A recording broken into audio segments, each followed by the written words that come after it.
ang paggawa ng altar na pagsusunugan ng mga handog. Ika-38 Kabanata. Gumawa rin sila ng kwadradong altar na pagsusunugan ng handog na sinusunog. 7.5 talampakan ang haba nito. 7.5 talampakan din ang lapad.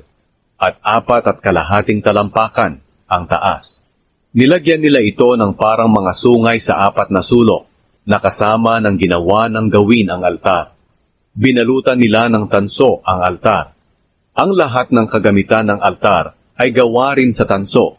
Ang mga lalagyan ng abo, pala, mangkok, malalaking tinidor para sa karne, at mga lalagyan ng baga. Gumawa rin sila ng parilyang tanso para sa altar, at inilagay nila sa ilalim ng altar sa patungan nito sa gitna ng altar. Gumawa rin sila ng 4 na argolyang tanso at ikinabit ito sa 4 na sulok ng parilyang tanso.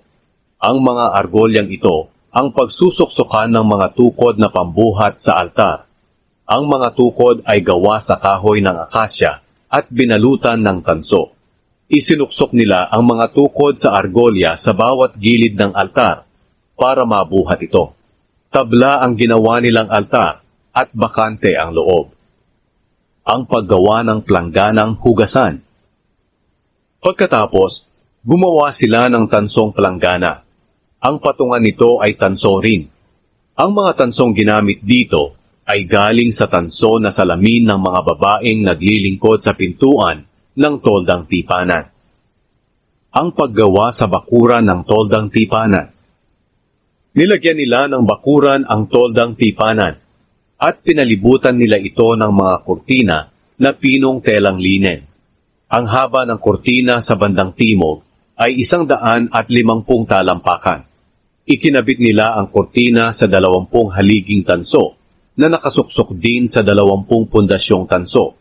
Ang kinabitan ng kurtina ay ang mga kawit na pilak na nakakabit sa mga baras na pilak sa mga haligi.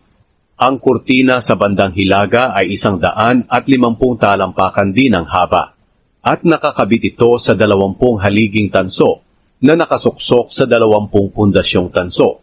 Ang pinagkakabitan ng kurtina ay ang mga kawit na pilak na nakakabit sa mga baras na pilak sa mga haligi.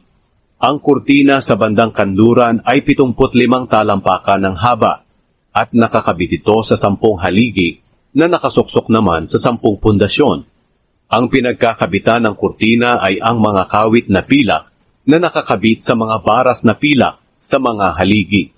Ang kurtina sa bandang silangan ay 75 talampakan ng haba. Ang pintuan ng bakuran ay nasa silangan at may mga kurtina ito sa gilid.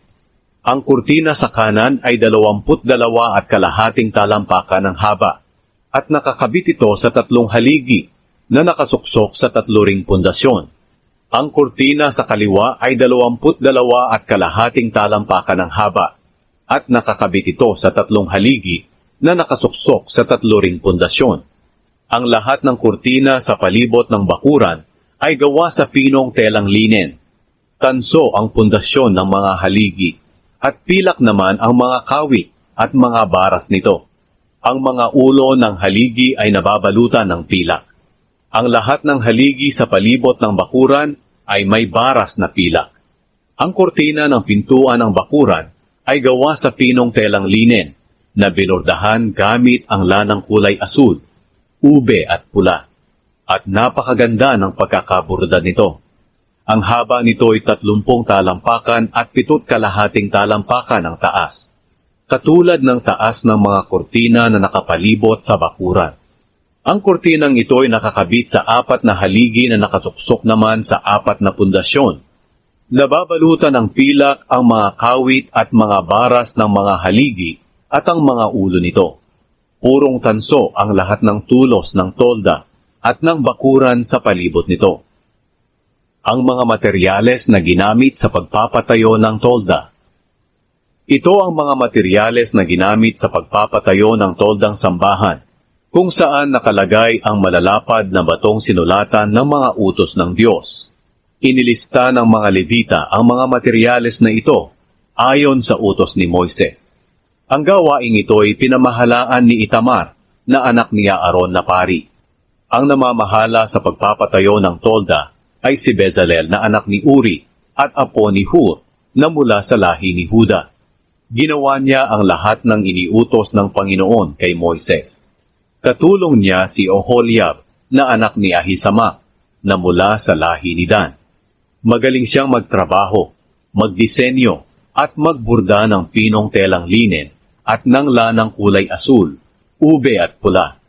Ang kabuuang timbang ng gintong inihandog para gamitin sa paggawa ng tolda ay 1,000 kilo ayon sa timbangang ginagamit ng mga pari. Ang kabuuang timbang ng pilak na naipon ay 3,520 kilo ayon sa bigat ng pilak sa timbangang ginagamit ng mga pari. Nanggaling ito sa mga taong nailista sa census. Nagbigay ang bawat isa sa kanila ng 6 na gramo ng pilak ayon sa bigat ng pilak sa timbangang ginagamit ng mga pari. May 603,550 tao na may edad na 20 pataas ang nailista sa census. Ang 3,500 kilo ng pilak ay ginamit sa paggawa ng 100 pundasyon ng tolda at ng mga kortina. 35 kilo bawat pundasyon. Ang natirang 20 kilong pilak ay ginawang kawit at baras ng mga haligi at ibinalot sa ulo ng mga haligi. Ang bigat ng tansong inihandog sa Panginoon ay mga 2,500 kilo.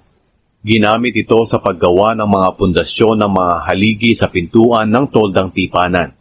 Ang iba rito ay ginamit sa paggawa ng altar na tanso, ng parilya nito, at ng lahat ng kagamitan ng altar. Ginamit din ang mga tanso sa paggawa ng mga pundasyon ng mga haligi sa palibot ng bakuran at ng pintuan nito, at sa paggawa ng lahat ng tulos ng tolda at ng mga kurtina sa palibot nito.